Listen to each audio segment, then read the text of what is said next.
தமிழகத்தினுடைய சட்ட ஒழுங்கு சீர்குலைந்தது என்று நாம் சொல்லுவதிலும் விட இந்த விடயத்தை சரிவர கையாளவில்லை என்பதுதான் இதுல பொருத்தமானதாக இருக்கும் என்று நான் கருதுகிறேன். ஏனென்றால் இந்தியாவினுடைய தமிழகத்தினுடைய அரசியலில் சரியான அரசியலை நடத்துகிறார்களா என்றால் அந்த அரசியல் எவ்வாறு நடத்தப்படுகிறது என்பதுதான் இங்க முக்கியமானது. அதாவது அதிகார பலத்தை பயன்படுத்தி அதிகாரம் கொண்ட படையாக ஒரு அரசை வழிநடத்துகிற அரசை நிர்வகிக்கிற அதிகாரம் மிக்க படையாக இருக்கக்கூடிய போலீஸ் படையை பயன்படுத்தி மக்களை அவர்கள் இறுக்கமான கட்டுப்பாடுகளை வைத்திருப்பதனால்தான் தமிழ்நாடு ஆளப்படுகிறதை தவிர அல்லது இந்தியா ஆளப்படுகிறதை தவிர அது ஒரு அரசியலால் ஆளப்படுகிற நாடா என்று சொன்னால் இல்லை, அவ்வாறு இல்லை என்றுதான் சொல்லணும். அதாவது சர்வதேச அரசியல் உலகம் தழுவிய இன்று உலகில் இருக்கிற 96 நாடுகளுடைய அரசியல்ல பெரும்பான்மையான நாடுகள் எவ்வாறு தங்களுடைய வளர்ச்சி அடைந்த மேற்குலக நாடுகள் எவ்வாறு தங்களுடைய நாட்டை நிர்வகிக்கின்றன என்றால் அந்த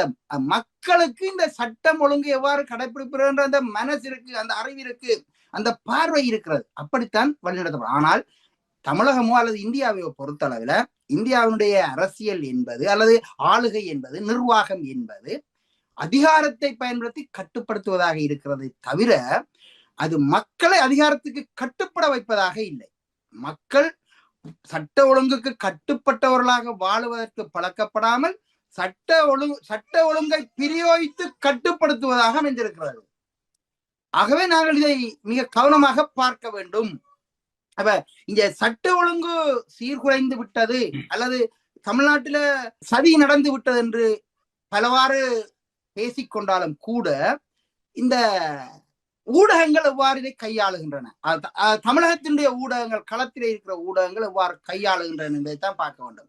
இந்த தமிழகத்தினுடைய ஊடகங்கள் ஏதோ ஒரு பக்கச்சார்பில் இருந்துதான் கருத்துக்களை வெளியிடுவதை நாங்கள் பார்க்கலாம்.